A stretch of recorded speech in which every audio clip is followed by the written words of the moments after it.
You think the worst moment comes wrapped in grief, a sudden loss, a diagnosis that rips your world in two. But sometimes a dark triumph, power flaring in a single heartbeat, can be just as shattering. For Officer Kyler Rohr, the ordinary hung in the balance, ready to be twisted.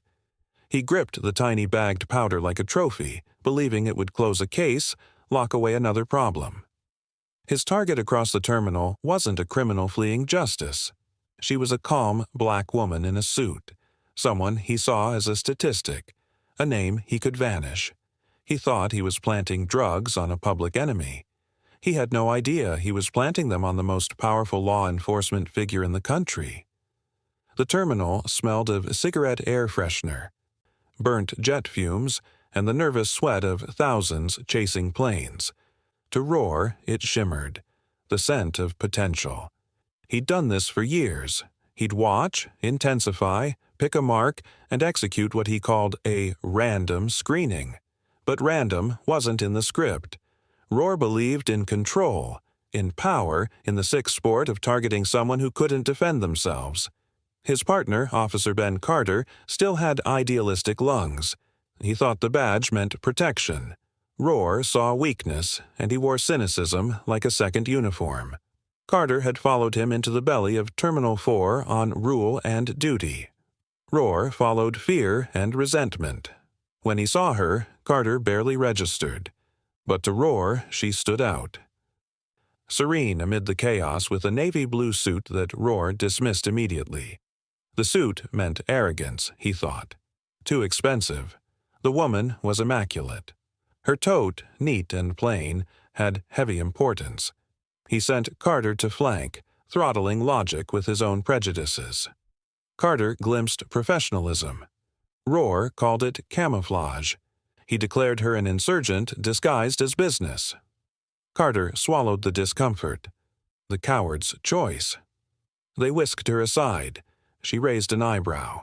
She didn't comply with fear. She didn't argue. She was Anna Sharma, director of the FBI. None of them knew. She carried nothing illicit, only a laptop encrypted, binders that smelled of state secrets, a worn copy of Marcus Aurelius's Meditations, a photo of her late husband. Rohr saw entitlement. She saw an arrogant man in a uniform with nothing but a chip on his shoulder. In the sterile cube behind glass, Rohr's performance began. He ripped through her tote with flair, tossing aside electronics, binders. Every rustle, every snap of latex gloves was a signal to the watchers. This is policing. He faked disdain, calling important reading trash. She replied, measured. It was his moment.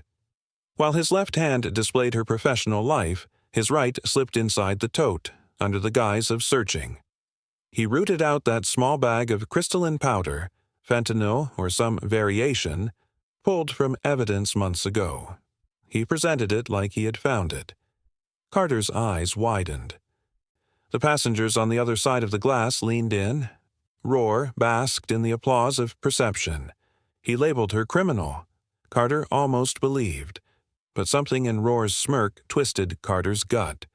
He recognized the same flash Rohr had when planting the evidence.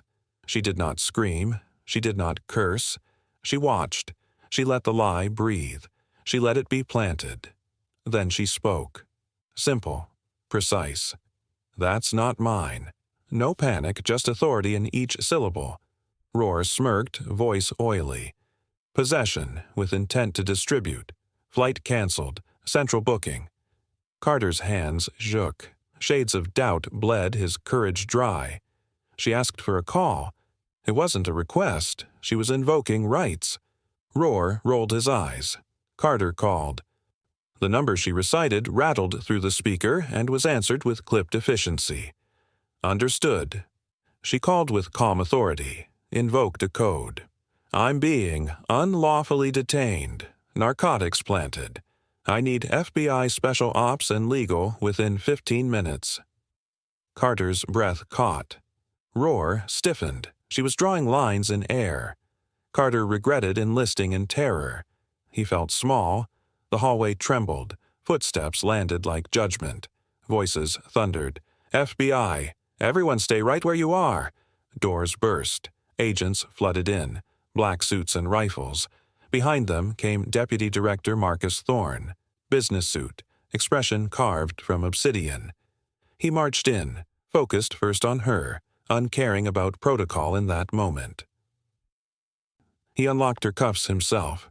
The snap echoed. Final. She rubbed her wrists and stood. Thorne turned to the two Port Authority officers, contempt radiating off his voice as he flung commands. Unholster, and lay your weapons on the table. Hands on your head, face the wall. Rohr froze. His illusion shattered. Ben Carter trembled from shock. Then Chief Olivia Chen crashed in, her face a mirror of betrayal and disbelief. Thorne declared the substation a federal crime scene. Anna Sharma was not a victim. She was director of the FBI. That fact slammed like a gavel. Outside, eyes watched police power collapse into federal might. Surveillance tapes vanished under agent hands. Evidence bags replaced with sealed rooms. Rohr's locker was blown open. His office rendered scene. Sweatroom gossip curdled into terrified confession. Rohr and Carter, once vultures in blue, were hauled off. Carter stared out at fleeting airport lights, guilt consuming him.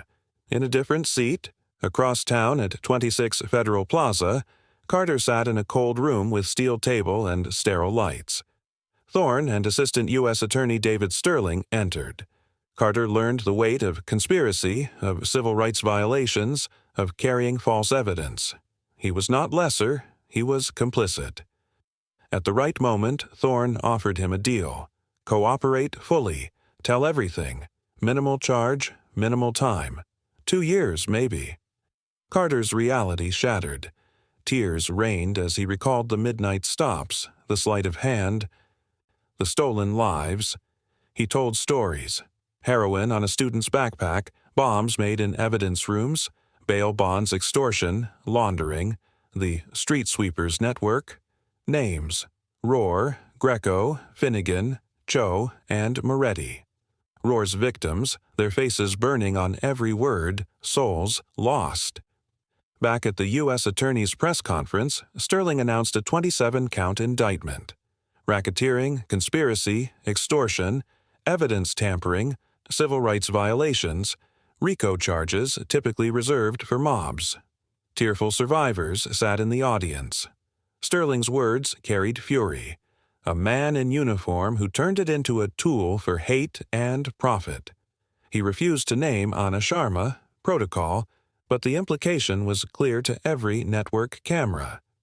Chief Chen, blinking back shame, announced an internal overhaul, complete transparency. DOJ Patterns and Practices investigation was requested. She vowed cleanup, union, runaround be damned.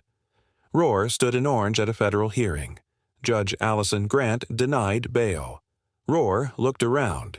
No authority, no shield, just a predator turned prey. Carter, somewhere else, signed confessions with hands trembling. He took the deal. Months later, Rohr stood for sentencing. Victims gave impact statements. A medical student spoke of fractured faith. A mother lamented deportation caused by a man's malicious lie. Rohr, face blank, offered nothing.